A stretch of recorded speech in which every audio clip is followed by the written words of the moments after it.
Welcome all the viewers to the lecture question and answer series.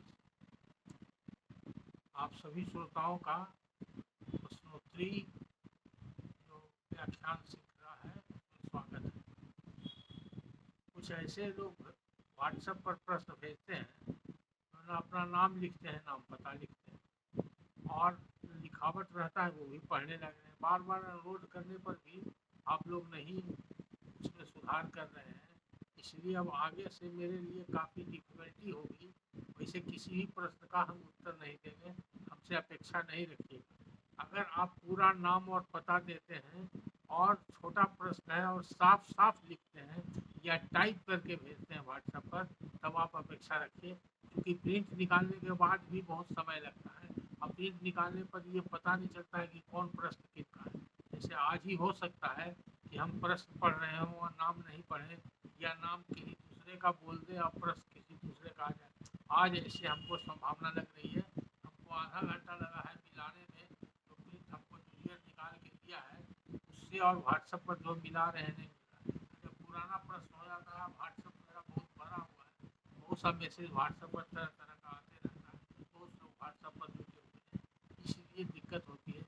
जो श्रोता लोग हमारे चैनल को अवेयरनेस ऑफ लीगल फ्रेटर्निटीज़ को सब्सक्राइब किए हुए हैं या जुड़े हुए हैं और बराबर प्रश्न करते हैं, उनको विशेष रूप से ध्यान देना चाहिए कि हम छोटा प्रश्न करें और प्रश्न करने के पहले अपना नाम और पता या व्यवसाय कम से कम लिख दें, तो उसको प्रिंट निकालने पर आइडेंटिफाई करने में हमको ठीक लगता है। और हम कई बार कह चुके हैं कि हम उसी हिसाब से, जिस तरह के श्रोता के क्वालिटी रहेगा और जैसा उनका जरूरत रहेगा, उसके हिसाब से कानून की हम व्याख्या करेंगे, ताकि उनको सही सही जानकारी मिल जाए और अगर उसका कहीं लाभ उनको लेना रहे तो लाभ उठा सकें। अन्यथा आपको भी परेशानी होगी और हमको भी परेशानी होगी, और आप जिस मकसद से प्रश्न पूछते हैं वो मकसद आपका पूरा नहीं होगा। उसी तरह से जैसे आज सबसे पहला प्रश्न है, किसने भेजा है, उससे कुछ पता नहीं चलता। और प्रश्न क्या है, एक खतियान का फोटो कॉपी भेजा है, और खतियान का फोटो कॉपी भेजा है और खतियान का फोटो कॉपी में जो एंट्री है उसके बारे में जानना चाहते हैं, इसलिए हम खतियान का एंट्री ही पढ़ देते हैं। खतियान का एंट्री है, भेजने वाले व्यक्ति का नाम और पता नहीं है, और वो एंट्री में जो लिखा हुआ उसके बारे में सिर्फ जानना चाहते हैं, उनका कोई अलग से प्रश्न नहीं है। तो एंट्री जो रिमार्क कॉलम में दिया हुआ है, वो रिमार्क कॉलम का एंट्री हम पढ़ते हैं। लिखा हुआ है, चाह पोख्ता, तामीर कर्रे मोबीन राय, लाल राय, बुलाकी राय, जगेसर राय, राम निवाज राय। इसका मतलब यह, चाह का मतलब होता है कुआं, और पोख्ता का नाम पक्का कुआं। तो जिस प्लॉट का ये खतियान है, उस प्लॉट में पक्का कुआं बना हुआ था सर्वे के समय, और बनाने वाले व्यक्ति का ये सब नाम दिया हुआ है। अब ये लोग कौन व्यक्ति थे ये आप जान सकते हैं, आगे में लिखा हुआ है मालकान, संभवतः ये जमींदार के परिवार के लोग थे, उन्हीं का बना हुआ था, तो यही इसका मतलब हुआ। उसी तरह से एक प्रश्न है, जिन्होंने नाम और पता कुछ नहीं लिखा है, लेकिन व्हाट्सएप पर जो कॉन्टैक्ट नंबर हमने खोजा तो उसमें लिखा हुआ LBSNAA, सब कैपिटल में लिखा हुआ है LBSNAA। इनका कहना है कि वास्तविक पर्चा किसी व्यक्ति को मिला और वो वास्तविक पर्चा के वारसान है, और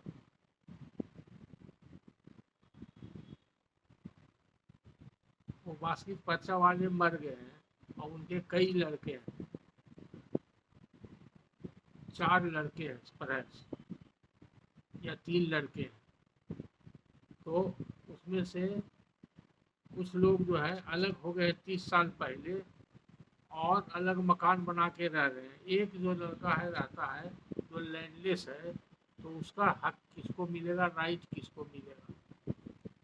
देखिए, ये चूँकि ये प्रश्न को प्रिंट नहीं निकल सका था, शॉर्ट में नोट किया हुआ है, इसलिए आपके प्रश्न का सेंस हम समझे हैं, उसके आधार पर बता रहे हैं।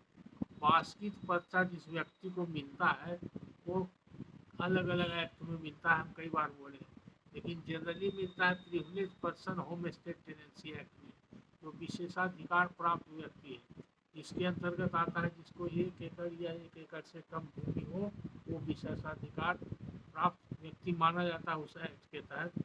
और जिसको अपना रहने का मकान नहीं हो तो उसको सरकार सरकारी ज़मीन में बसाती है। अगर वो पहले से किसी रैयत के ज़मीन में रह रहा है और उसके यहाँ काम करता है, नौकर हो, कमिया हो, मजदूर हो, उस हैसियत से उसको दे दिया हो तो उसको बोलते हैं प्रिविलेज टेनेंट। तो प्रिविलेज टेनेंट हो या प्रिविलेज पर्सन हो, दोनों को वो रहने के लिए वार्षिक पर्चा मिलता है। और उसके अंतर्गत जो कलेक्टर अंडर रिएक्ट होता है, जनरली डीसीएलआर को पावर है या अंचल अधिकारी को कहीं कहीं पावर दिया गया है वार्षिक पर्चा जारी करने। तो वार्षिक पर्चा जब जारी होता है तो परवाना जो मिलता है वो सेटलमेंट का डॉक्यूमेंट से बंदोबस्ती का डॉक्यूमेंट है, और परमानेंट बंदोबस्त हो जाता है। उस पर कुछ लगान भी निर्धारण होता है और लगान देना पड़ता है।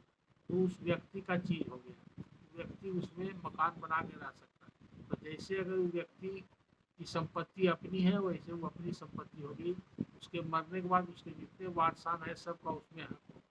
लेकिन अब प्रश्न होता है कि 4 वारिस है या 3 वारिस है, तीनों उसका बंटवारा करना चाहते हैं, तो बंटवारा होगा कि नहीं? दूसरे ग्राउंड से बंटवारा नहीं होगा क्योंकि ज़मीन बहुत छोटा है, 1 डिसमिल है या 2 डिसमिल है या 3 डिसमिल है, बंटवारा करने के लायक नहीं है। और दूसरा व्यक्ति जो ऑलरेडी मकान बना करके कहीं अलग रह रहा है या उसके पास ज़मीन है, तो वो प्रिविलेज पर्सन के कैटेगरी में अब नहीं रहा। सब कई ग्राउंड पर बंटवारा का अगर केस लागेगा तो उसमें लड़ने की गुंजाइश है कि उन लोग को हिस्सा नहीं मिलेगा। जहाँ तक कानूनी प्रश्न है, जो व्यक्ति को वार्षिक पर्चा मिला है वो व्यक्ति का उत्तराधिकारी सभी लड़के हैं, 2, 3, 4 जितने भी लड़के हैं सभी उत्तराधिकारी में आते हैं। सबका समान अधिकार है, यानी कि सब संयुक्त रूप से उस मकान में रह सकते हैं। अगर कोई बहुत पहले 25 साल 30 साल पहले ही मकान में रहना छोड़ दिया और वो अपना मकान बना लिया है तो उस ग्राउंड पर भी उसका दावा समाप्त हो जाता है। तो अगर परिस्थिति कैसी बनती है जब कोर्ट में केस होता है, तो क्या केस बनाता है, मुद्दई केस अपना क्या बनाता है और मुद्दाले अपना केस क्या बनाता है, यानी कि क्या कहता है, और वो कानून के अनुसार जो केस बनाता है वो मान्य है कि नहीं, ये देखने के बाद न्यायालय फैसला करता है। जहाँ तक रहा कानूनी प्रश्न है, कोई डिस्प्यूटेड फैक्ट है तो उस पर राय जो देंगे वो सही नहीं होगा। मान के चलिए अगर जैसा आपने कहा है कि 3 लड़का में से 2 लड़का अलग हो गया 30 साल पहले, और 30 साल से उसको कोई मतलब नहीं रहा इस मकान से, तो वार्षिक पर्चा वाला मकान, और वो अलग अपना मकान बना के रह रहा है, तो उसका राइट इसमें पार्टीशन क्लेम करने का समाप्त माना जाएगा। अगर यही फैक्ट है, ये एडमिटेड या प्रूफ फैक्ट है, तो वो अगर क्लेम करेगा पार्टीशन का तो नहीं होगा। लेकिन जहाँ तक रहा सवाल कि वो वारिस है कि नहीं, हिंदू लॉ के हिसाब से वो वारिस है, वारिस की कैटेगरी में आता है। तो वारिस की कैटेगरी में आने के बावजूद भी विशेष परिस्थिति में जब ये फैक्ट प्रूव हो जाएगा कि 30 वर्षों से वो अलग रह रहा है, उसके पास मकान है, अब वो प्रिविलेज पर्सन के कैटेगरी में नहीं है, तो उसको अब इसमें बंटवारा करके देने का अधिकार नहीं है। और दूसरा है कि अब ये मकान बहुत छोटा है, कम ज़मीन में है, बंटने लायक नहीं है, ये भी लिया जा सकता है। ऐसी स्थिति में बंटवारा होने की संभावना। ये दोनों प्रश्न समाप्त हो गया। छोटा छोटा प्रश्न है लेकिन इसमें कुछ खास नहीं लिखा हुआ। उसी तरह से अब अगला जो प्रश्न लेते हैं, ये प्रश्न है, इसमें कंफ्यूजन है। ऊपर में नाम लिखा हुआ है समरेंद्र मिश्रा, समरेंद्र मिश्रा, और अंदर पढ़ने पर लगता है श्री राम सिंह। अब हो सकता है समरेंद्र मिश्रा का ही पहला प्रश्न हो, तो चाह पोख्ता, तामीर कर्रे, मोबिन राय, खुबलाल राय, बुलाकी राय, जगेश्वर राय, रामनिवास राय वाला प्रश्न है। वो खतियान है, खतियान में लिखा हुआ है गैर मजरूआ परती कदीम, यानी कि परती जमीन थी। कदीम का माने बहुत दिन से जो पुराना परती हो, इसमें कोई आबादी वगैरह नहीं हो, कोई खेती नहीं होता, उसको परती बोलते हैं। ओपन लैंड, बैरन लैंड जिसको कहते हैं। तो वो खुली हुई ज़मीन थी और उसमें कुआं था, और कुआं बनाने वाले मालकान का नाम दिया। तो अगर ये समरेंद्र मिश्रा का है प्रश्न तो ठीक है, वो ध्यान दें। और अगर दूसरा प्रश्न पर हम आते हैं तो दूसरा प्रश्न में लिखा हुआ है ऊपर में श्री राम सिंह और अंदर में अजय कुमार नालंदा। तो ये पता कंफ्यूजिंग है, इसलिए हम दोनों नाम बोल रहे हैं। आइए बहुत लंबा चौड़ा लिखे हैं, इनका प्रिंट हम निकाले हैं और प्रिंट अब निकाल के हम पढ़ते हैं, तो उसके बाद आंसर दें।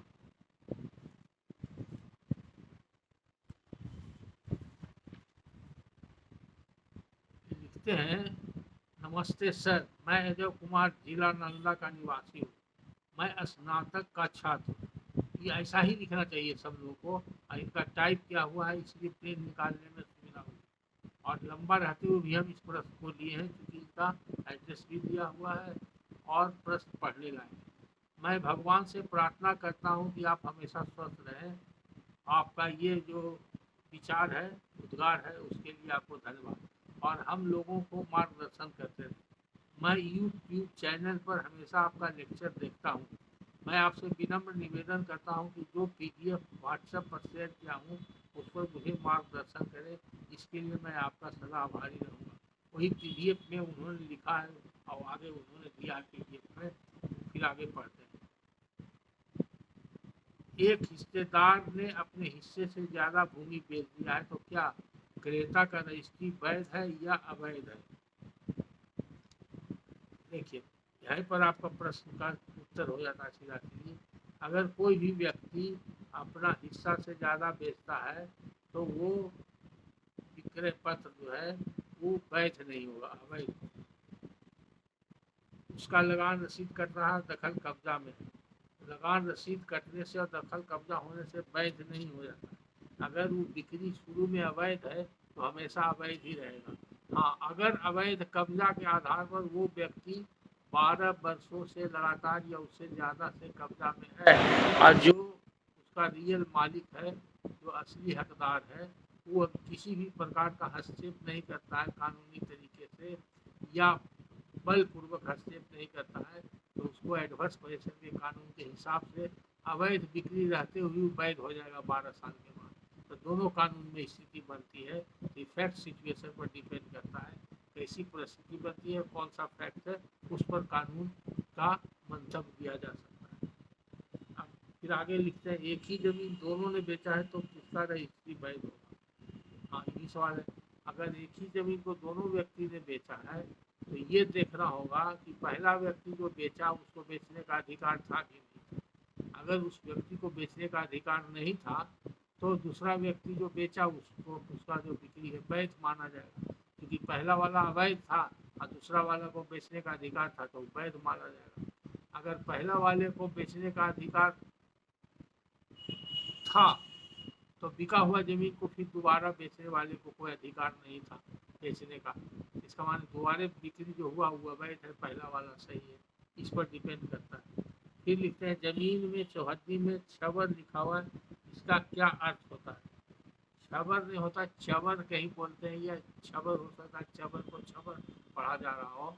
जहाँ पर पानी जमा होता है उसको भ्रंश में, कहीं कहीं मगही में चौर भी बोलते हैं और उसको शुद्ध में छबर या चबर बोलते हैं।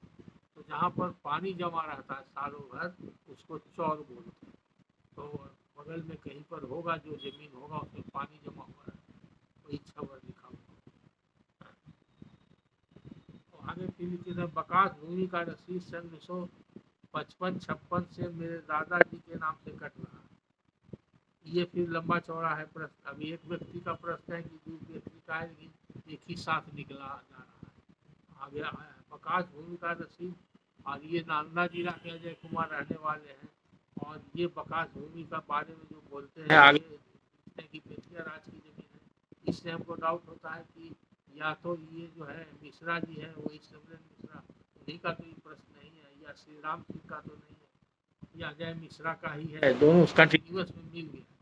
जिनका भी प्रश्न हो लोग समझेंगे, हम पढ़ रहे हैं। बकास भूमि का रसीद सन 56-55 में मेरे दादाजी के नाम से कट रहा है और उस भूमि पर मेरा दखल कब्जा है। यह बकास भूमि आर्यस खतियान में बेतिया राज के नाम से है। कैसे प्राप्त हुआ ये पता नहीं है, कोई भी दूसरा दस्तावेज नहीं है। तो सर्वे मेरे नाम से होगा या नहीं, यदि होगा तो क्या करना होगा? देखिए, अगर बेतिया राज के नाम से आर्यस में है, यानी कि बेतिया जमींदार था और रसीद बेतिया राज का 55-56 से आपके दादाजी के नाम से कट रहा है, उसका कोई आधार आपको नहीं है, तो एक केस बनाना पड़ेगा भी बेतिया राज के द्वारा मौखिक बंदोबस्ती या रसीदी बंदोबस्ती लिया गया था। अब बेतिया राज को लगान देते थे, बेतिया राज ने कब्जा दखल दे दिया। जमींदारी उन्मूलन के बाद मेरा कब्जा दखल चला रहा था, उसी कब्जा दखल के आधार पर हमारा और पुराना जमींदारी रसीद के आधार पर सरकारी जमाबंदी कायम हो गया और रसीद कटने लगी। ये पीली ले सकते हैं। अगर आपको ये पता चलता है कि 56-57 में रसीद कटने का आधार है, उस जमीन का लगान निर्धारण हुआ होगा, तो रेंट रोल बना होगा, फॉर्म एम बना होगा, वो पता कर लीजिए।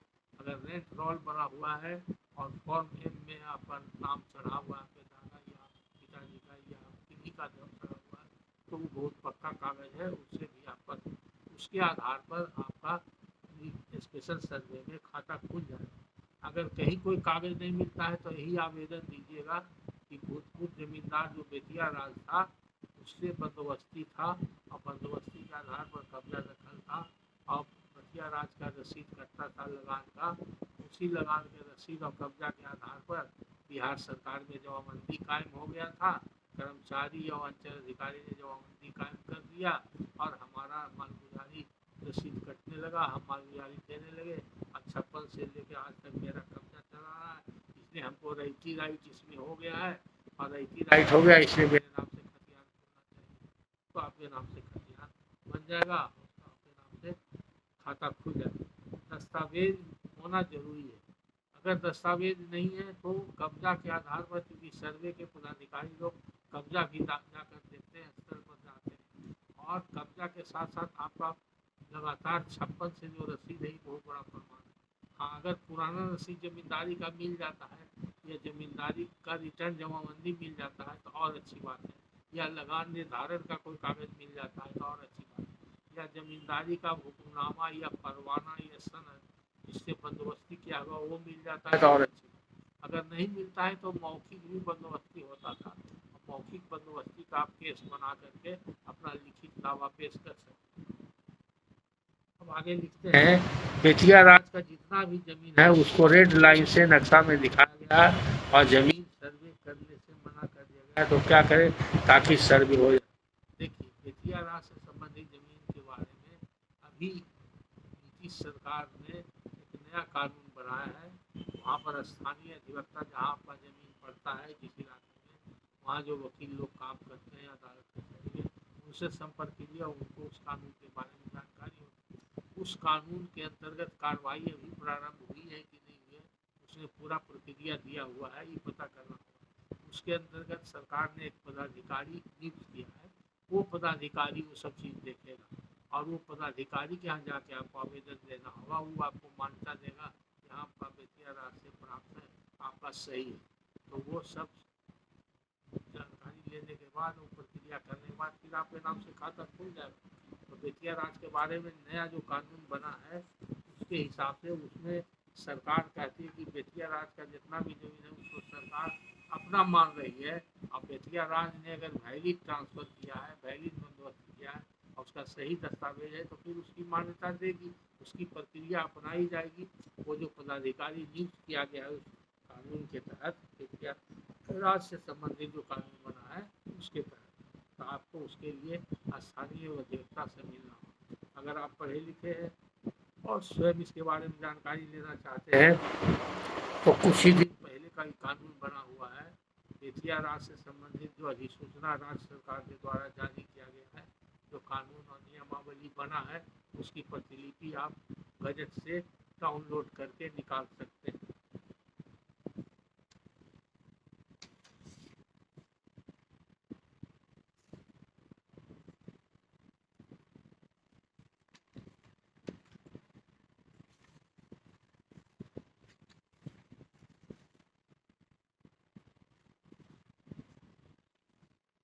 उसी में अजय कुमार ने जो अलग से पीडीएफ भेजा है उसमें वंशावली भेजा है अजय कुमार। इसलिए इतना बड़ा एक ही बार में मिसलेनियस खिचड़ी वाला प्रश्न करने से भी बचिए, आप लोग को बार बार कहते हैं, और टाइम टेकिंग होता है और क्लैरिटी नहीं रहता। हो सकता है जवाब देने में भी हमको छूट जाए या आपको समझने में भी दिक्कत हो।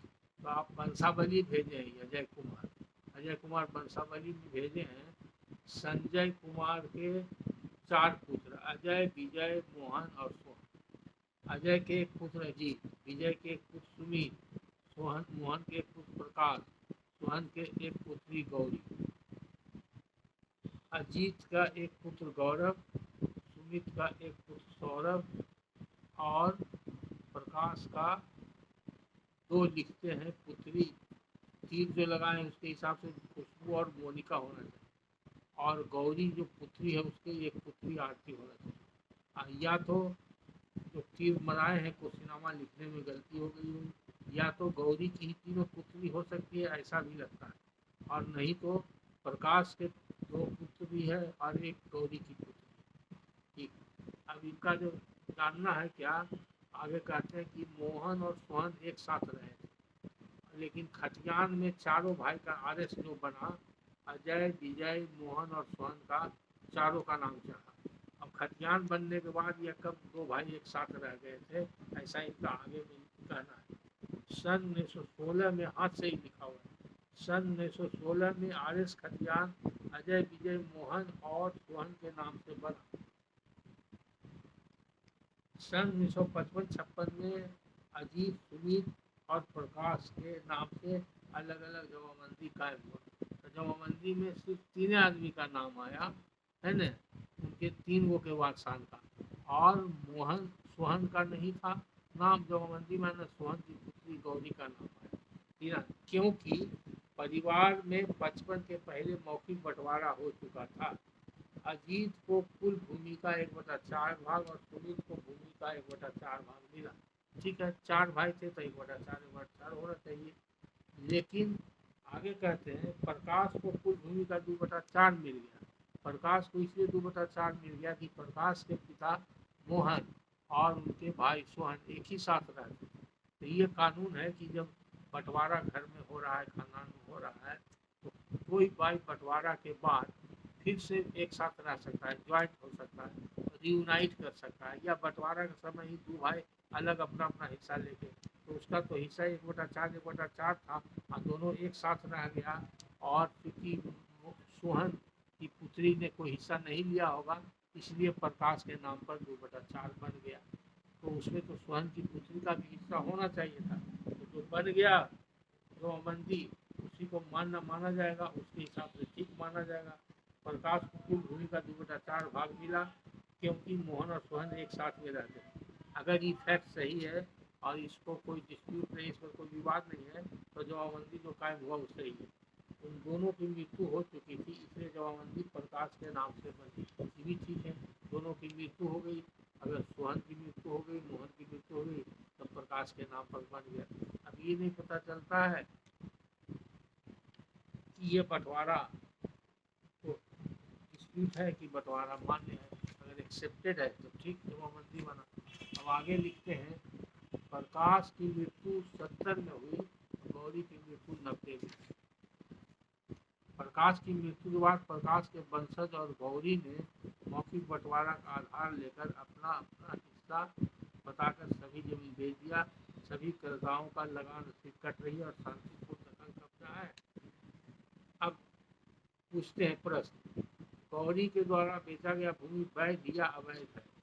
तो गौरी का तो हिस्सा होता था, लेकिन ये डिपेंड करता है ये कि सोहन कब मरा, ये कहीं नहीं लिखे।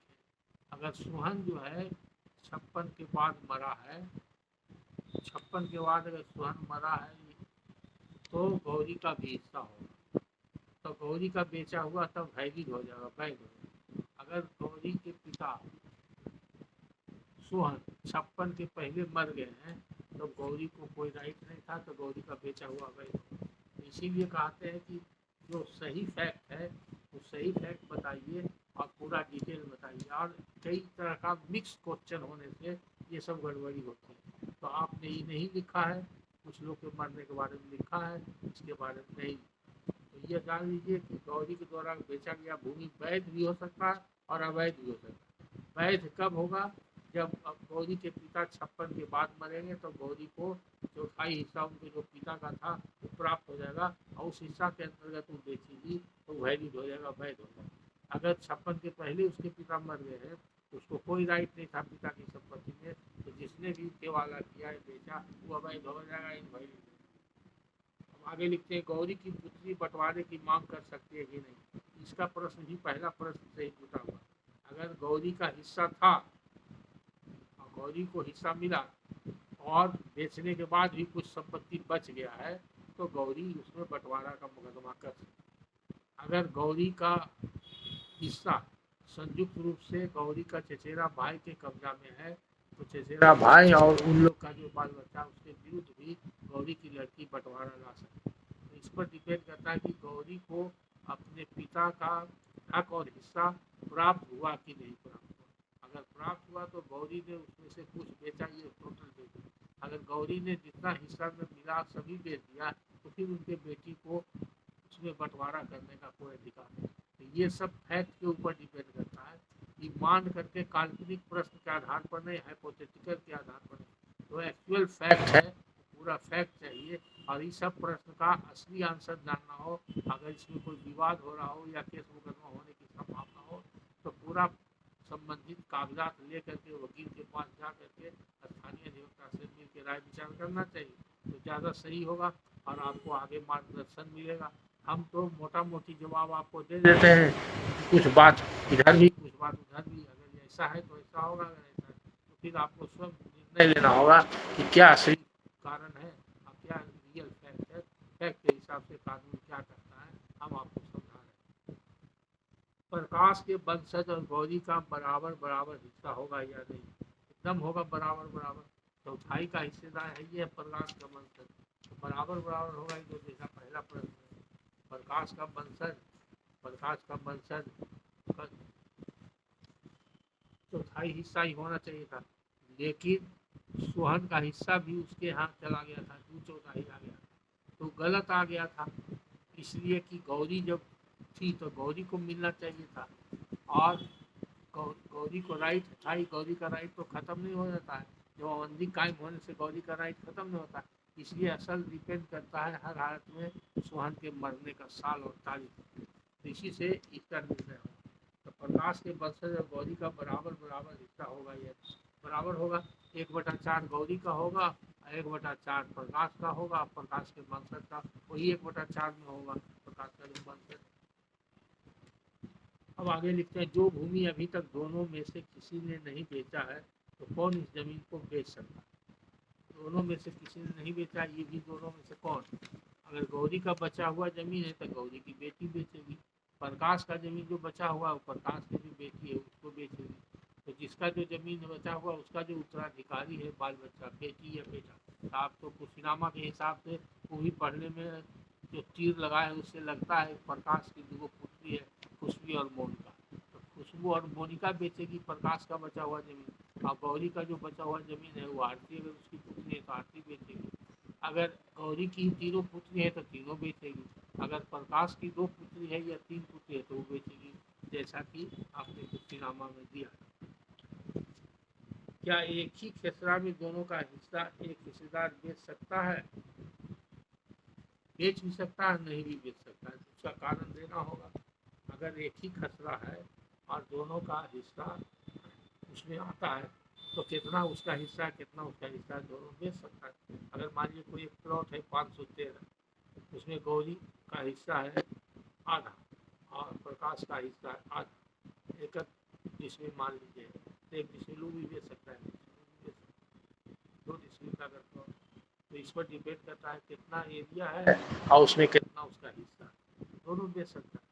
अगर अलग अलग प्लॉट है और बंटवारा में दिखाता है कि हमको प्लॉट नंबर 501 मिला और उनको प्लॉट नंबर 504 मिला और दोनों का एरिया अगर मिलता जुलता है तो जो सही स्थिति है वो बनाएगा। अगर सही स्थिति नहीं है, कोई बनावटी बनाना है तो बनाने के लिए कहना होगा कि दोनों का बराबर बराबर बंटवारा से मिला, क्योंकि बंटवारा में ऐसा नहीं होना चाहिए कि एक को मिल जाएगा 10 डिसमिल, एक को मिलेगा 2 डिसमिल। तो एरिया बराबर होना चाहिए। अगर एरिया बराबर नहीं है तो उसकी उपयोगिता ऐसी होनी चाहिए, उसका वैल्यू ऐसा होना चाहिए कि बराबर ऐसा लगे। जैसे मान लीजिए किसी को रोड के किनारे जमीन मिला तो 1 डिसमिल जो है रोड से अलग वाले जमीन के 10 डिसमिल के बराबर है, तो वहाँ पर अगर ये दिखाया जाएगा कि रोड की जमीन थी उसका वैल्यू उतना ही था जो बिना रोड वाली जमीन के 10 डिसमिल के बराबर। तो वो बंटवारा सही माना।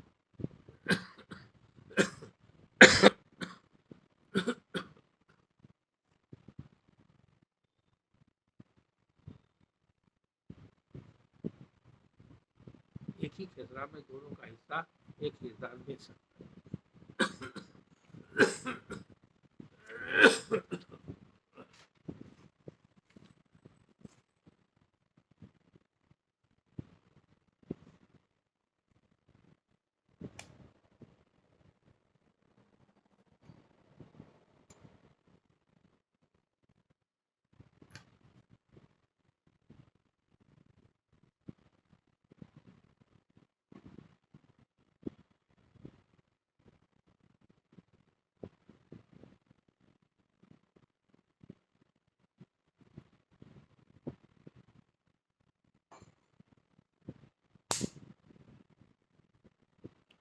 तो इनका प्रश्न देखिए, एक तो नाम शुरू में था अजय लिखा हुआ और फिर नाम में भी कंफ्यूजन हुआ। अजय के साथ साथ इसमें जुड़ा हुआ है श्री राम सिंह। अभी कौन है? अजय अलग है, श्री राम सिंह अलग है, या दोनों एक ही हैं? ऊपर में कुछ लिखे हैं, बाद में कुछ लिखे हैं, और प्रश्न भी वैसा ही लंबा चौड़ा है और कुछ टाइप किया हुआ है, कुछ हाथ से लिखा हुआ है। अब इसके बाद अगला प्रश्न भी इसी तरह का कंफ्यूजिंग और बड़ा लंबा चौड़ा है। ये लिखने वाले हैं,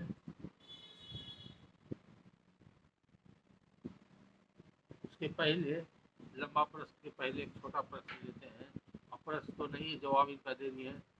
ये लिखते हैं अपना नाम डिटेल में, पता वगैरह नहीं लिखते हैं, लेकिन इनका लिखा हुआ है व्हाट्सएप पर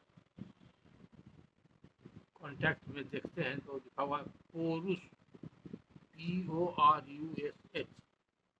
इनके ऊपर कोई लैंड इंफॉर्मेशन केस चल रहा है और उससे संबंधित राय विचार करना चाहते हैं।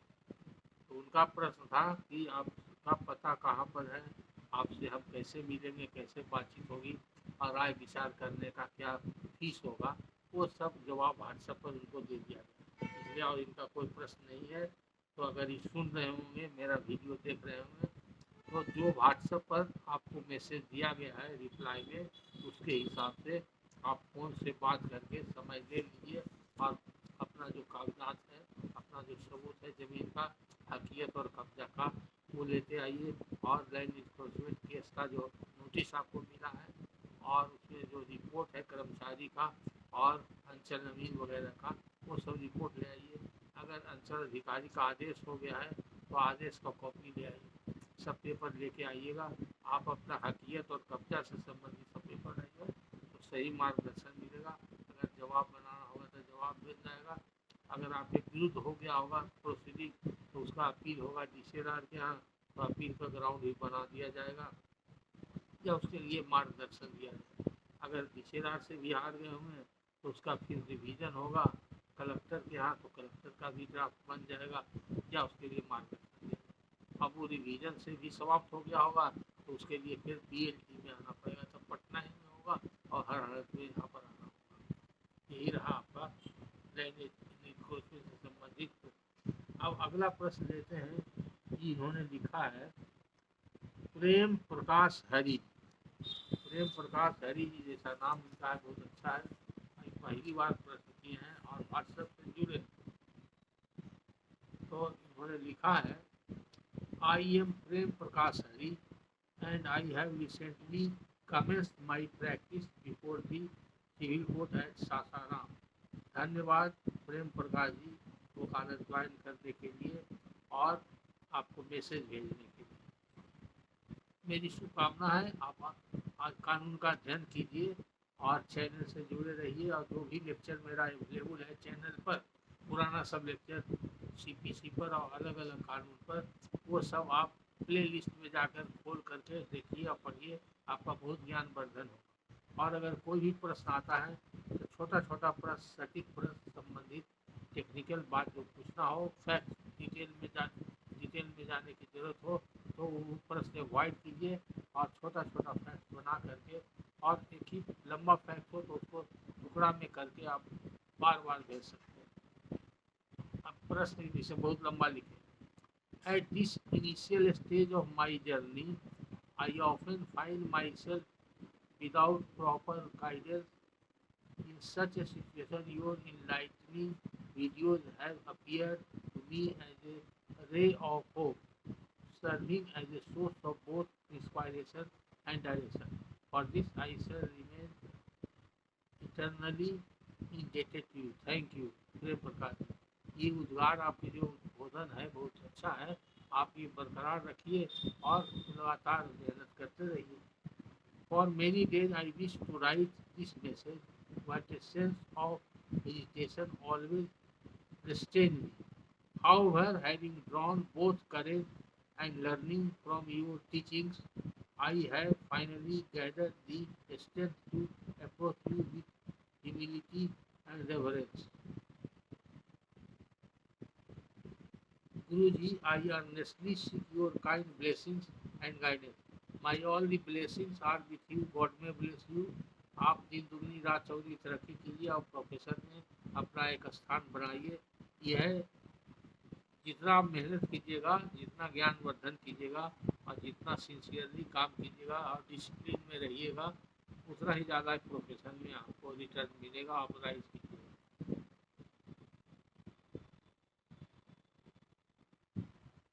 गुरु ji, I earnestly seek your kind blessings and guidance. I request you to kindly recommend some standard books that may help a young advocate like me in the art of drafting and pleading, as well as in other essential skills of advocacy, such as cross-examination and argument. I also humbly seek your suggestion for a proper roadmap to navigate the ticket and other challenges world of the law and justice. देखिए, वकालत में धीरे धीरे ज्ञानवर्धन होता है और हर जगह हर step पर आप कुछ न कुछ सीखते हैं। आप अपने सीनियर वकील को देख करके सीख सकते हैं। सीनियर का मतलब ये नहीं कि जिनके साथ आप अटैच हैं, जिनके ऑफिस में आप रहते हैं या जिनके ऑफिस में जाते हैं, जिनके साथ मुकदमा पर दस्तखत करके कोर्ट में काम करते हैं। जो प्रैक्टिस में एक दिन भी आपसे पहले आए हैं, वो आपके लिए आपके सीनियर हैं और आपके लिए आदरणीय हैं। उनसे आप कुछ सीख सकते हैं। यहाँ तक कि आप अपने जूनियर से भी सीख सकते हैं। कोई ज़रूरी नहीं है कि सीनियर ही आपको सिखा सकता है। जूनियर को भी अगर कोई ज्ञान है तो भी आपको सिखा सकता है, और ऐसे कह के नहीं सिखाएगा तो आप सीख सकते हैं। और ज्ञान के बारे में कहा जाता है, ज्ञान को चोरी से भी प्राप्त करना हो तो पुण्य कहा जाता है। चोरी करना ऐसे पाप है, लेकिन ज्ञान की चोरी करना पुण्य है। तो ज्ञान छिपा हुआ नहीं रहता है, कहीं भी ज्ञान रहता है तो ज्ञान आप प्राप्त करते हैं। आप ताइन होता है कोर्ट कचहरी में, मुंशी होता है तो वकील के साथ काम करता है। पुराना होने पर, अनुभवी होने पर उसको ही प्रैक्टिकल नॉलेज बहुत होता है, तो वो कौन काम कैसे करता है उससे प्रोसीड्योर आप सीख सकते हैं। कोर्ट प्रोसीडिंग्स में आप कोर्ट में बैठते हैं, अटेंड करते हैं, तो पेशकार कभी कभी कुछ बात करता है, कुछ समझदार पेशकार है, क्या बोलता है, कहाँ से बोल रहा है, उसके बारे में ध्यान से समझ सकते हैं, उससे भी कुछ पिकअप कर सकते हैं। तो उसकी बात जो सीखने लायक है उसको आप पिकअप कर सकते हैं। उसी तरह से जब कोर्ट में कोई वकील आपका खिलाफ पार्टी का वकील कोई बहस बोलता है, बहस में कुछ पॉइंट बोलता है, कुछ लॉ पॉइंट बोलता है, उसको नोट करते हैं तो उससे भी आप सीख सकते हैं। तो हर स्टेज में आपको सीखने का मौका मिलता है। बस सिर्फ इतना ही कि अपना दिल दिमाग खुला रखना है, आप विनम्र भाव से सबको सुनना है और सबसे मिलना है, जुलना है और प्रश्न भी करना है। जहाँ आपको जिज्ञासा हो तो प्रश्न करके पूछ सकते हैं, उसमें हेजिटेट नहीं करना चाहिए। तो वो अज्ञानता से कोई शर्म की बात नहीं है। हर व्यक्ति वकालत में जो आता है सब अज्ञानी रहता है और ब्रीफलेस रहता है, किसी को ब्रीफ नहीं। बड़े बड़े जितने वकील हैं उन लोग का इतिहास पढ़िएगा, ऑटोबायोग्राफी पढ़िएगा, उन लोग के बारे में पढ़िएगा, तो सब एक दिन हमारे आप जैसे ही सब लोग थे, सब बिना ब्रीफ के थे। धीरे धीरे करके जैसे पढ़ते पढ़ते देखते देखते देखते देखते आगे बढ़े। एक केस मिला, एक केस से दो केस मिला। लोअर कोर्ट में सीखने का ज़्यादा मौका है और वहाँ हर तरह का सिविल का, क्रिमिनल का प्रोसीजर आपको जानने का मौका है। तो आपका इंटरेस्ट किधर है, जिधर आपको ज़्यादा आनंद आता है, क्रिमिनल में या सिविल में, उधर आप अपना झुकाव रखिए और संयोग बस जिधर आपको केस मिलेगा ज़्यादा, तो कभी कभी आदमी सोचता है कि हम सिविल के वकील बनेंगे, लेकिन सिविल में मिल के उनको क्रिमिनल में ब्रीफ मिलना शुरू हो गया तो क्रिमिनल के वकील बन गए। तो कभी कभी नियति भी कहाँ से कहाँ ले जाती है। अब कोई क्रिमिनल का वकील बनना चाहता है लेकिन क्रिमिनल का वकील नहीं बन के सिविल का बन जाता है, तो वो परिस्थिति बनाती है। लेकिन आपको हर तरह के कानून के बारे में, सिविल क्रिमिनल के बारे में जानकारी लेना। हाँ, शुरू में आपको ये नहीं कहना चाहिए कि हम सिर्फ क्रिमिनल ही केस करते हैं, हम सिविल नहीं करते हैं, या हम सिविल करते हैं क्रिमिनल नहीं करते। शुरू में सब केस करने का कोशिश करना चाहिए।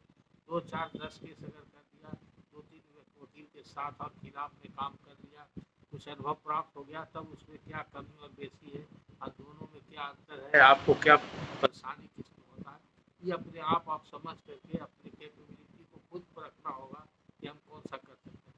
तब आप बाद में 2-3 साल 4 साल प्रैक्टिस करने के बाद आप डिक्लेयर कर सकते हैं कि हम स्पेशलाइज प्रैक्टिस करें। ये आपकी मर्जी है, आपको खुद डिसाइड करना कि हम सिविल करेंगे क्रिमिनल करेंगे। ऐसे भी कुछ लोग हैं, कुछ लोग मजबूरी में करते हैं, कुछ लोग परिस्थिति बस करते हैं, और जानबूझ करके अपने डिक्लेयर करके शायद बहुत कम ही लोग ऐसा करते हैं। तो जैसे जैसे केस बढ़ते जाता है तो यहाँ पर जो डिग्री मिलती है यूनिवर्सिटी से, तो मिलती है, लॉ की डिग्री मिलती है, लेकिन जब प्रैक्टिस के फील्ड में आइएगा, वकालत के क्षेत्र में आइएगा, तो यहाँ जो वकील बढ़िया वकील हैं, ये क्रिमिनल के वकील हैं, इनामी वकील हैं, और इनसे काम हो जाता है। ये सब जो प्रचार करने वाला क्लाइंट होता है, तो क्लाइंट जिसको जो मानता है सिविल का, और क्लाइंट जो जिसको मानता है क्रिमिनल का, वही उस क्लाइंट के द्वारा जो हुआ डिग्री है आप मान्यता।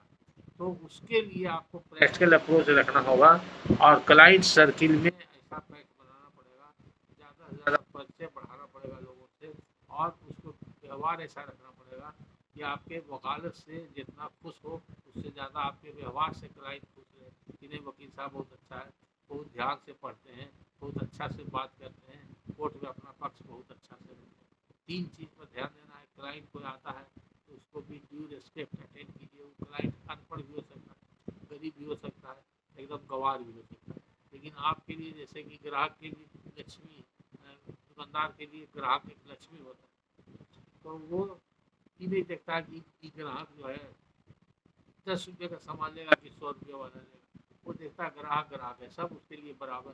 तो उसी तरह से जितना भी क्लाइंट आता है, वो क्लाइंट को इक्वल ट्रीटमेंट देना चाहिए, और उसको पूरा उस पर ध्यान देना चाहिए, उसकी बात को अच्छी तरह सुनना चाहिए, उसका जो प्रॉब्लम है समझना चाहिए, और उसका जो प्रॉब्लम का सोल्यूशन हो उसको सही ढंग से बताना। अगर आप सक्षम नहीं हैं तो उसको सही स्थान पर अच्छे वकील के पास ले जाइए, और उनके सहमति से ले जाइए, और उनका काम कीजिए। तो धीरे धीरे धीरे धीरे आप सीखते जाइएगा, और अपना एक नोटबुक बना लीजिए। जैसे मान लीजिए कि आपको बहुत सा वर्ड नहीं पता चलता, हिंदी उर्दू मिला हुआ वर्ड इस्तेमाल होता है, और अंग्रेजी का भी बहुत सा वर्ड ऐसा इस्तेमाल होता है, तो आप एक कॉपी रखिए, एक डायरी रखिए। कोर्ट में जो वर्ड नया सुनते हैं या देखते हैं, कहीं रीडिंग में पढ़ते हैं, तो उसको नोट कीजिए, और उसका डिक्शनरी से माने नोट कीजिए, या किसी सीनियर कलीग से पूछ के नोट कीजिए, तो आपका एक अपना नोट तैयार हो जाए। उसी तरह से किसी पॉइंट पर कोई रूलिंग, कोई हाई कोर्ट का या सुप्रीम कोर्ट का रूलिंग आप पढ़ते हैं, या कोर्ट में बहस के दौरान देखते हैं, या आप कोई लॉ जर्नल लेते हैं उससे पढ़ते हैं, तो उसका एक नोटबुक बनाइए रूलिंग का, सब्जेक्ट वाइज टॉपिक वाइज अपना बनाते जाइए। वो भी आपका एक खजाना धीरे धीरे नॉलेज का अपना दिल दिमाग में तो भरेगा नॉलेज, और रेडीमेड खजाना आपके पास मौजूद है। अब जहाँ तक रहा ड्राफ्टिंग की बात, तो ड्राफ्टिंग का आपको अगर अंग्रेजी अच्छा है, हिंदी अच्छा है, तो आजकल लोअर कोर्ट में तो हिंदी में ही ज़्यादातर लोग ड्राफ्ट करते हैं, तो हिंदी अगर आपका अच्छा है तो हिंदी में आप ड्राफ्ट कर सकते हैं। अंग्रेजी में चाहते हैं तो अंग्रेजी में ड्राफ्ट कर सकते हैं, या कुछ अंग्रेजी कुछ हिंदी में ड्राफ्ट कर सकते हैं। तो ऐसा नहीं है कि एक ही प्रीडिंग में आधा अंग्रेजी लिखे आधा हिंदी लिखे, ये अच्छी आदत नहीं है। आप इंग्लिश में लिखते हैं तो पूरा प्रीडिंग इंग्लिश में ए टू जेड लिखिए, हिंदी में लिखते हैं तो पूरा प्रीडिंग ए टू जेड।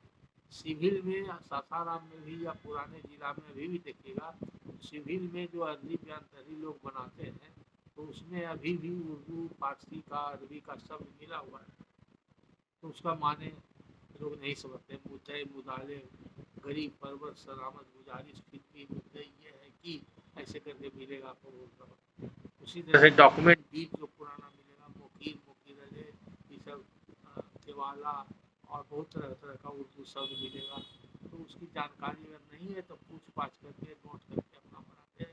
धीरे धीरे आपका अपना खुद डिक्शनरी इनरिच हो जाएगा, आपका नोट तैयार होगा। ऐसी करके लोग सीखता है, हम लोग भी ऐसी करते हैं। हम उर्दू का अलिफ बे से कुछ नहीं जानते, लेकिन प्रैक्टिस करते करते करते अरबी फारसी का इतना से टेढ़ा शब्द है, हजारों हजारों शब्द जो सिविल कोर्ट में और हाई कोर्ट में डॉक्यूमेंट्स में देखने को मिलता है या प्रयोग में आता है, वो सभी डॉक्यूमेंट्स का या जितना तरह का डीड रजिस्टर्ड डॉक्यूमेंट्स आता है, वो सब डॉक्यूमेंट्स का सबका माने समझते हैं और पढ़ते हैं, और हम लिख भी देते हैं, हम लिखा भी देते हैं।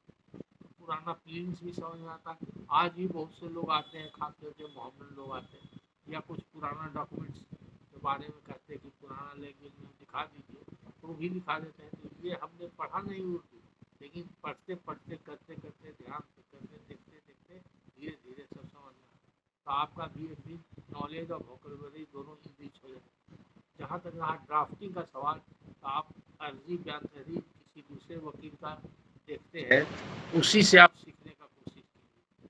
और बेल पिटिशन है या और क्रिमिनल का कोई पिटिशन है या रिवीजन का पिटिशन है या और किसी तरह का जो भी डिस्ट्रिक्ट कोर्ट में काम होता है, वो सब पिटिशन कैसे लिखा जाता है, इंजंक्शन का पिटिशन है, कमिश्नर के बहाली का पिटिशन है, रिसीवर का पिटिशन है, जो इम्पोर्टेंट पिटिशन या जनरल पिटिशन कैसे लिखा है, तो एक बार देख लीजिएगा तो आप खुद लिखिए। अगर आपके पास लैंग्वेज है, हिंदी अंग्रेजी भाषा का ज्ञान है या सही ज्ञान है, तो आप अपने लिखने का कोशिश कीजिए। किताब बहुत सा बाजार में है, वो किताब के बारे में हम नहीं बता सकते हैं, इसलिए वो सब किताब कभी हम लोगों ने पढ़ा ही नहीं और देखा ही नहीं, और उस सब किताब को देखते भी नहीं है।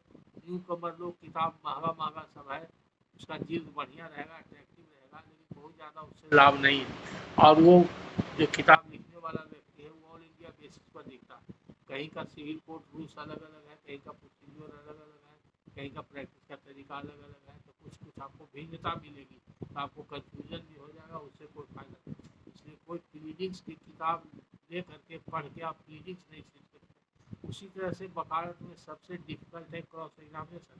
क्रॉस एग्जामिनेशन किसी किताब में मिलेगा भी तो जल्दी किताब अवेलेबल नहीं है।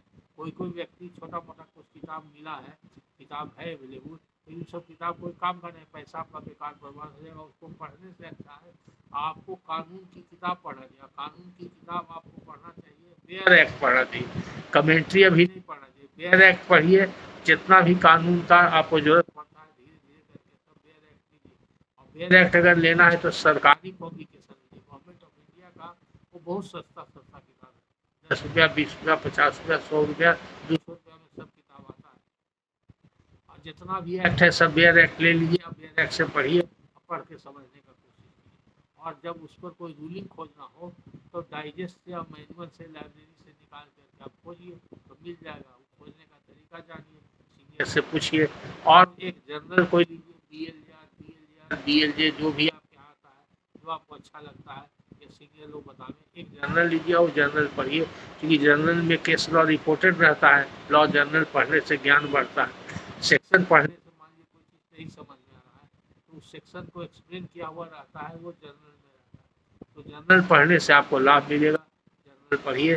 तो मेरी राय में आपको क्रॉस एग्जामिनेशन का या ड्राफ्टिंग वगैरह का कोई किताब लेने की आवश्यकता है। हाँ, कुछ किताब है जैसे कोठारी का है, ड्राफ्टिंग एंड कन्वेंसिंग है बिंद्रा का। तो बिंद्रा का जो किताब है वो बहुत महंगा है, मेरे ख्याल से 40-50 हज़ार उसका दाम होगा, 8-10 वॉल्यूम में होगा। उसी तरह से कोठारी का है तो उसका भी 10-15 हज़ार 20 हज़ार दाम होगा, वो भी बहुत महंगा होगा, वो आपको काम का नहीं। उसके अलावे कुछ और भी मिलेगा कम दाम वाला, लेकिन उससे कोई खास लाभ नहीं। इसलिए मेरी राय में ड्राफ्टिंग एंड कन्वेंसिंग का कोई छोटा मोटा किताब अगर मिले, आप बढ़िया से देख के समझ करके, किताब बेचने वाला वहाँ डिस्ट्रिक्ट में जाता है, पटना से जाता है, इलाहाबाद से भी जाता है, तो जब जाता है वहाँ पर स्टॉल लगाता है, तो देखिए, या कभी पटना आइएगा तो पटना में जा करके देखिए, तो किताब बेचने वाला है लॉ बुक, उसके यहाँ जाइए, वहाँ मिल जाएगा। हाई कोर्ट कैंपस में भी है और बार काउंसिल कैंपस में भी किताब की दुकान है, मौर्या लोक में भी है, और ट्रेजर रोड में भी है मल्होत्रा का। तो कई दुकान है पटना में, देख सकते हैं। अगर आप दिल्ली जाते हैं तो दिल्ली में तो एक सेट है वहाँ पर, ऑल इंडिया का और रिसर्च का, वहाँ पर किताब मिलता है, वहाँ भी देख सकते हैं। तो अगर बहुत अच्छा कोई लगे, आप खोजबीन कीजिए, कोई सस्ता किताब मिले तो ड्राफ्टिंग का प्लीडिंग्स का किताब आप ले सकते हैं। लेकिन उससे कोई खास लाभ नहीं है अपने संतोष के लिए। अपनी तो मेरी राय यही है इसके बाद। As you are well aware, a new advocate frequently faces countless difficulties in the court atmosphere, where every step feels like a test and there is hardly any reliable source of support. Therefore, I respectfully submit that, if possible, you may also consider addressing these struggles of young advocates through your video, so that many like me may benefit from your wisdom and experience. देखिए, ये जो है channel जो बनाया गया है, ये channel जो बनाया गया उसका नाम है अवेयरनेस ऑफ लीगल फ्रेटर्निटी। तो लीगल फ्रेटर्निटी में मूल रूप से वकील और जजेज लोग हैं, लेकिन ये प्लूरल में यूज किया गया फ्रेटर्निटी।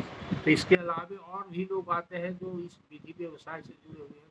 वो मुंशी भी हो सकते हैं, क्लाइंट भी हो सकते हैं, और पेशकार, क्लर्क, सिजदार जो भी है वो भी होते हैं। तो लीगल फैकल्टी मतलब जो कानूनी परिवार के जो भी सदस्य हैं, सबके ज्ञान लाभ के लिए, ज्ञानार्जन के लिए चैनल बनाए। और इसकी शुरुआत भी ऐसे हुई कि जब हम जुडिशियल एकेडमी में जजेज लोग का क्लास ले रहे थे, तो उसी में से कुछ जजेज का सजेशन हुआ कि जितनी सरल भाषा में आप समझाते हैं, क्योंकि पहले जो भी लेक्चर हम देते थे सब इंग्लिश में देते थे।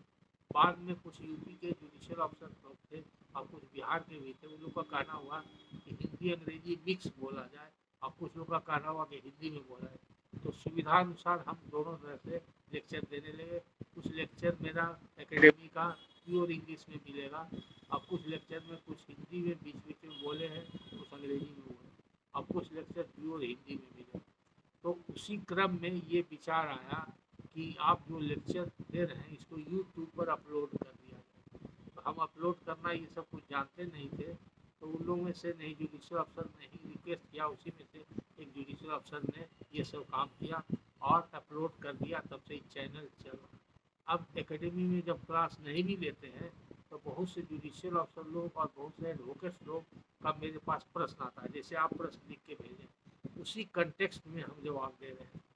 कि लैंड लॉ पर बहुत ज़्यादा प्रश्न आने लगा, तो लैंड लॉ पर ये क्वेश्चन आंसर सीरीज चल रहा है। इसमें मेरे ख्याल से 25-30 लेक्चर से ज़्यादा होगा, जो बकास से, गैर मजरूआ मालिक से, गैर मजरूआ खास से, बास्कित पर्चा से, ये सब चीज़ से शुरू हुआ, और लगान निर्धारण से संबंधित या सर्वे से संबंधित शुरू हुआ।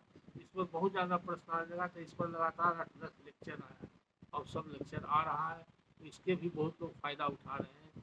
तो आप अभी बिगिनर्स हैं, अगर सिविल में आप इंटरेस्ट लेते हैं तो सिविल में सीपीसी का पूरा लेक्चर हमने समाप्त कर दिया है।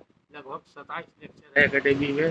तो प्ले लिस्ट में जाइए, प्ले लिस्ट में टॉपिक वाइज 1 बाय 1 सीरियली सब लेक्चर सुनिए ध्यान से, तो आपको बहुत ज्ञान बढ़ रहा होगा। और जब लेक्चर सुनिए तो उसके बाद किताब देख करके और कन्फर्म करिए, तो और भी अच्छा हो जाएगा। और कुछ नोट करना होगा तो नोट कर लीजिए। बहुत से लेक्चर में हमने कुछ रूलिंग के बारे में भी बताया, अलग अलग टॉपिक पर बताया है, वो सब भी आप नोट कर सकते हैं, उससे लाभ उठा सकते हैं। अब रही बात की रेगुलर क्लास लेना वकीलों के लिए, ये पॉसिबल नहीं है, क्योंकि आप जानते हैं कि इस एज में हमारा प्रैक्टिस हो गया 55 साल का और उम्र हो गया 80 साल का। हाई कोर्ट में काम करते हैं, रेगुलर वर्क में रहते हैं, हाई कोर्ट के काम का प्रेशर रहता है, सब बड़ा बड़ा केस रहता है। तो ये आप लोग से मुखातिब होते हैं इस चैनल में, यही मेरे लिए बहुत बड़ी बात है। इसके अलावा हम अलग से कोई चैनल बना करके या अलग से कोई लेक्चर का पढ़ाने का कार्यक्रम वकीलों का नहीं कर सकते। हाँ, जो भी प्रश्न आप पूछेगा, अगर जैसा प्रश्न जैसा आप सजेशन देते हैं, छोटा प्रश्न और सटीक प्रश्न पूछिएगा, बता दें। बाकी रहा कि बहुत से लोग आ जाते हैं, तो जुडिशियल ऑफिसर लोग भी आ जाते हैं, जो प्रॉब्लम ज़्यादा रहता है तो फ़ोन से पूछते हैं, फ़ोन से अगर नहीं हुआ तो आ जाते हैं, आके डिस्कस करके प्रॉब्लम को सॉल्यूशन करके जाते हैं। उसी तरह से लोअर कोर्ट से वकील लोग आते हैं। अब आप जैसे प्रोफेशन में किसी केस में आपको कोई डिफिकल्टी है, आपको लोअर कोर्ट के वहाँ पर एडवोकेट्स अच्छी तरह से सेटिस्फाई नहीं कर सके या क्लाइंट को सेटिस्फेक्शन नहीं है, तो ऐसी स्थिति में जो भी क्लाइंट है, अगर वो पेई कैपेसिटी का क्लाइंट है, तो डिस्ट्रिक्ट से और सब डिवीजन से बहुत से वकील लोग क्लाइंट को साथ लेकर के आते हैं, कंसल्टेशन फीस जमा करके, कंसल्टेशन करके जो प्रॉब्लम है उसका सोल्यूशन लेके जाते हैं, या किसी बिंदु पर कोई रूलिंग वगैरह जानना हो तो लेके जाते हैं। यही प्रक्रिया चल रही है। और अगर कुछ ऐसे वकील हैं जो कंसर्न हैं, क्लाइंट को नहीं भी लाते हैं, तो क्लाइंट के बिहाफ में स्वयं आकर के अकेले कानूनी राय विचार करके और जो कंसल्टेशन चार्ज है दे करके अपना प्रॉब्लम को सोल्यूशन ले करके जाते हैं, या कुछ प्लीडिंग्स बनाते हैं, प्लेट या डब्ल्यूएस बनाते हैं, उसको वेरिफिकेशन के लिए भी आते हैं, उसका जो फीस लगता है दे करके चले जाते हैं। तो ये सब हम काम कर रहे हैं, ये भी एक तरह का हेल्प है, उसके लिए भी हमको समय निकालना पड़ता है। तो जो भी अधिवक्ता हमसे जुड़े हुए हैं, वो छोटा मोटा प्रश्न का तो हम सीधा साधा जवाब देते हैं। आप फ़ोन से भी कॉल कीजिएगा, अगर फ्री टाइम रहेगा तो आपके प्रश्न का हम उत्तर देंगे। जहाँ तक रहा गाइडिंग का सवाल, तो आज इतना भी बोल रहे हैं, ये सब आपका गाइडिंग लेक्चर ही चल रहा है। आपके जो उद्गार भेजे हैं उसी के कंटेक्स्ट में हम बात कर रहे हैं, और आगे भी आपने लिखा उसको भी पढ़ लेते हैं। As you are well aware, a new advocate frequently faces countless difficulties in the court atmosphere, where every step feels like a test, and there is hardly any reliable source of support.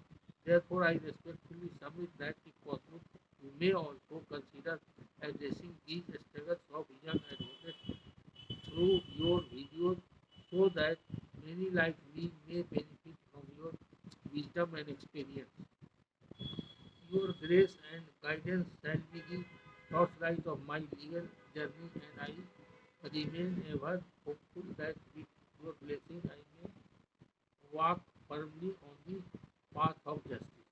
तो ये आपका प्रेम प्रभात जी, आपका सारा उद्गार ही है, इसमें कोई खास प्रश्न नहीं है। प्रश्न है जो हम समझ गए, आपकी चिंता है वो समझ गए कि नए वकीलों को कोई ऐसा टिप्स दिया जाए, तो इसके बारे में तो कुछ भी कहा जाए, घंटों कहा जाए तो बहुत कम होगा, लेकिन शॉर्ट में घटना हमको याद आती है। जगन्नाथ कौशल जो यहाँ पर गवर्नर भी हुए थे बिहार में, और दिल्ली में वो एडवोकेट जनरल थे। एक बार वो आए थे पटना हाईकोर्ट में, जब डायमंड जुबली सेमिनार हुआ था 1976 में, तो उनका एक कार्यक्रम था, लेक्चर था। उस लेक्चर में उन्होंने प्रश्न किया गया था उनसे कि वकीलों के, नए वकीलों के लिए कुछ टिप्स बताइए, तो क्या कहा जाए, कौन सा ऐसा टिप्स बताइए जिससे कि वकील लोग वकालत में अच्छा करें। तो उनसे ये सवाल किया गया था, उन्होंने एक जवाब दिया था। वो जवाब दिया था, उसका जवाब था तीन, बोले कि तीन फैक्टर है, और तीनों फैक्टर में बार बार उन्होंने एक ही फैक्टर को रिपीट किया। तो वो फैक्टर एक ही था, कि आप जितना अपना कानूनी ज्ञान वर्धन करते हैं उतना ही अच्छा है, और कानून वर्धन ही आपका मेन है। कानून का ज्ञान वर्धन, यानी तीन फैक्टर उन्होंने बताया। यानी कि किसी भी तरह से अब कानून की जानकारी आपको अगर होगी तब आपको वकालत में आगे। और मजाक में उन्होंने कहा था कि एक वकील का, अच्छे वकील के लिए क्या होना चाहिए, तो उन्होंने कहा था आईसी मैन, गोल्डन पर्स और सिल्वरी टंग। एक लाइन में लिखा आईसी मैन, गोल्डन पर्स और सिल्वरी टंग। ये एडजेक्टिव लगा हुआ है, उसका व्याख्या उन्होंने नहीं किया था, लेकिन और भी कई बार इस पर डिस्कशन हुआ है कई जगह, तो लोगों ने इसका व्याख्या किया है, जो सुनने का मौका मिला उसके आधार पर हम बता रहे हैं। आईसी मैन, आईसी आइस से बना, आइस बर्फ कैसा होता है, बर्फ पर सिल्ली देखने में बहुत हार्ड देखने में लगता है ना, एकदम वाइट रहता है, उजला, एकदम चमकदार उजला। तो उसका वकील को उसी तरह से चमकदार उजला होना चाहिए, उसका चरित्र और विचार उसी से चमकदार उजला होना चाहिए, और देखने में बड़ा कठोर लगना चाहिए कि कठोर आदमी है, मतलब इसको हिलाया डुलाया नहीं जा सकता है, डराया धमकाया नहीं जा सकता है, इसको फुसलाया बहकाया नहीं जा सकता, लेकिन दिल से एकदम पसीजने वाला होना चाहिए, दयावान होना चाहिए। तो इसलिए बर्फ़ में देखिए, छोटा सा कोई टुकड़ा एक पत्थर का मार दीजिए या काठी मार दीजिए तो तुरंत टूट जाएगा। बर्फ कितना मोटा सिल्ली हो, 10 इंच 20 इंच मोटा सिल्ली हो, तो इसीलिए वकील का आईसी मैन बर्फ की तरह होना चाहिए, है ना, जो देखने में चमकदार हो और कठोर लगे, लेकिन दिल से बड़ा एकदम मुलायम हो और सहिष्णु हो। दूसरा होना चाहिए सिल्वरी टंग। सिल्वर माने चांदी, चांदी में चमक होता है, तो टंग जो होना चाहिए सिल्वरी होना चाहिए, यानी कि आप जो बोलते हैं उसमें चमक हो। चमक से यहाँ पर सेंस है कि आप जो बोलते हैं वो बोलने का तरीका लहजा ऐसा हो कि लोगों को अट्रैक्ट करे, यानी कि उसमें शालीनता हो और सौम्यता हो। वकीलों को जाना जाता है व्यवहार के लिए, कुशल पूर्वक व्यवहार होना चाहिए, व्यवहार कुशल होना चाहिए, आप कुशलता पूर्वक व्यवहार करना चाहिए। तो तहजीब होना चाहिए, वकीलों में तहजीब होना चाहिए, और वो तहजीब जो नॉर्म्स है, इसीलिए एडवोकेट्स एक्ट में और बार काउंसिल रूल्स में कंडक्ट वगैरह के बारे में लिखा हुआ है, वकीलों का कैसा कंडक्ट होना चाहिए। तो उसके लिए कहा गया आईसी टंग, जो बोलचाल से ही आप अपने सीनियर से मिलते हैं तो अदब से मिलते हैं, कोर्ट रूम में जब आप बात करते हैं तो पूरा अदब से डिसिप्लिन में बात करना चाहिए, जज को जो रिस्पेक्ट देना चाहिए रेस्पेक्टफुली तरीके से अपना सबमिशन करना चाहिए, कोर्ट से नहीं लड़ना झगड़ना चाहिए। अब बीच में अनायास जैसे कोई बात हो रहा है बीच में नहीं टपकना चाहिए, तो वकीलों के बीच में कोई बात हो रही है तो उसमें नहीं टपकना चाहिए। बहुत सा धीरे धीरे छोटी छोटी बातें हैं तो ध्यान रखना चाहिए। तो उसके संदर्भ में कहा गया आईसी सिल्वरी टंग। और गोल्डन पर्स इसीलिए कहा गया है, गोल्डन पर्स जो पर्स होता है जिसमें पैसा रखा जाता है वो सोने का होता है, तो जिसका पर्स सोने का कौन रखेगा, जो खुशहाल व्यक्ति होगा। तो उसका मतलब है कि वकील का गोल्डन पर्स कब होगा, तो जो वकालत करने वाला व्यक्ति है उसका इकोनॉमिकली वो साउंड है, उसको घर से इतना सपोर्ट है कि वो वकालत अपने डिसिप्लिन में रह के साफ सुथरा तरीके से जीवन यापन करके अपना जीवन निर्वाह कर सकता है। यानी कि उसको ये प्रॉब्लम नहीं है कि आज हम कोर्ट जाएंगे तो 10-5 रुपया जब तक नहीं कमाएंगे तो हम कल क्या खाएंगे। अगर जिसके पास ऐसा प्रॉब्लम है तो उसके लिए प्रोफेशन नहीं है। हालांकि कुछ ऐसे लोग भी हैं जो प्रोफेशन में धीरे धीरे बर्दाश्त करके रह गए और आगे बढ़ गए अपने भाग किस्मत से, लेकिन ये प्रोफेशन वैसे भी है जिसको कि इकोनॉमिक बैकग्राउंड है। पहले क्या होता था, बड़े बड़े जमींदार परिवार के लोग ही वकालत पढ़ते थे, और जिनको वकालत से कमाने का कोई ज़्यादा उद्देश्य नहीं होता था, अपना इज्जत और प्रतिष्ठा के लिए वकील बन के कोर्ट में आते थे और धीरे धीरे नाम कमाते। और बाद में जो वकील लोग थे उन्हीं के बाल बच्चा लोग वकील होने लगे, और जो जज थे उनके वकील बाल बच्चा वकील लोग होने लगे। तो वकालत में आने के लिए एक बैकग्राउंड भी चाहिए।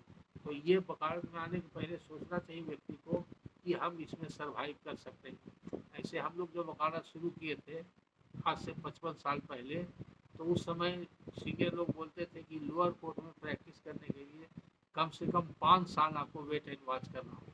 5 साल तक धीरज पूर्वक आपको नियम पूर्वक रहना होगा और जाना होगा। 10 बजे आप कोर्ट जाइए, 4 बजे कोर्ट आइए, दिन भर कोर्ट में पाँच कीजिए, देखिए, पढ़िए, लिखिए। अगर केस है अपना तो केस देखिए, अपना केस नहीं है तो दूसरे का केस वॉच करके कोर्ट में बैठिए और प्रोसीजर सीखिए। अगर वो भी नहीं है तो लाइब्रेरी में जाके किताब निकाल कर कुछ पढ़िए, या कोई कलीग से या सीनियर से कोई चीज़ डिस्कस कीजिए, और फिर शाम को टाइम पर घर आइए। तो टाइम पर कोर्ट जाना और टाइम पर आना, ये नहीं कि कोर्ट का टाइम 10 बजे है, हमको आज कोई काम नहीं तो हम 12 बजे जाएंगे, ऐसा नहीं होना चाहिए। ये नियम बनाना चाहिए, हैबिट फॉर्म कर लेना चाहिए कि समय से कोर्ट जाना चाहिए। समय की पाबंदी इस पेशे के लिए बहुत ज़रूरी है। जिन लोगों ने समय को परखा है और समय के हिसाब से चलना सीखा है, उन लोगों ने वकालत में अच्छा किया। और जब कोर्ट का समय समाप्त हो जाए तब आपको कोर्ट छोड़ना चाहिए। पता नहीं लोअर कोर्ट में तो ऐसे भी जाने अनजाने भटकते हुए लोग भी क्लाइंट लोग आ जाता है। हाई कोर्ट के लिए कहा गया कि एटलीस्ट कम से कम 10 साल तक के आपको अपने मेंटेन करना। अगर 5 साल में अगर लोअर कोर्ट में अपने पैर पर आप खड़ा हो गए, इतना आपका अर्निंग हो गया, इतना आपको कॉन्फिडेंस हो गया, तो फिर आपकी वकालत की गाड़ी चल जाएगी, फिर रुकेगी नहीं और फिर दौड़ने भी लगेगी अगर मेहनत कीजिए। उसी तरह से हाई कोर्ट में 10 साल का स्टिक रखा है। हालांकि कुछ लोग इससे पहले भी जिनको कोई तरह तरह का सपोर्ट है, और आजकल केस उस आने का बहुत टैक्टिस वगैरह हो गया है, गाँव देहात में भी बहुत टाउट लोग हो गया है, लोअर कोर्ट में भी टाउट हो गया है और हाई कोर्ट में भी टाउट हो गया है। टाउट के जरिए लोग केस लाते हैं और केस देते हैं और कमीशन खाते हैं। तो जो लोग इस तरह से करते हैं पैसा कमा लेते हैं, लेकिन वो वकालत पेशा में ये सब उचित नहीं है, और वो कभी आगे नहीं बढ़ सकते, एकदम क्षणिक है, ये परमानेंट नहीं है। इसलिए न्यू कमर के लिए मेरी राय है कि न किसी टाउट को आप बढ़ावा दीजिए, न टाउटिंग का कोई काम कीजिए। आप स्वयं किसी सीनियर के पास केस ले जाइए और कमीशन लीजिए, और न आपके पास कोई केस लेके आवे मुंशी टाई गाँव देहात का कोई दलाल, तो आप उसको कमीशन टेंशन देके नहीं पढ़ाइए। और जो क्लाइंट को अगर रिलीफ देना हो, गरीब क्लाइंट को फीस में कमी करना हो, तो क्लाइंट को ही रिलीफ देना ज़्यादा श्रेष्ठ है। एक डायरेक्ट क्लाइंट जो है 100 दलाल के थ्रू आने वाले केस के बराबर होता है।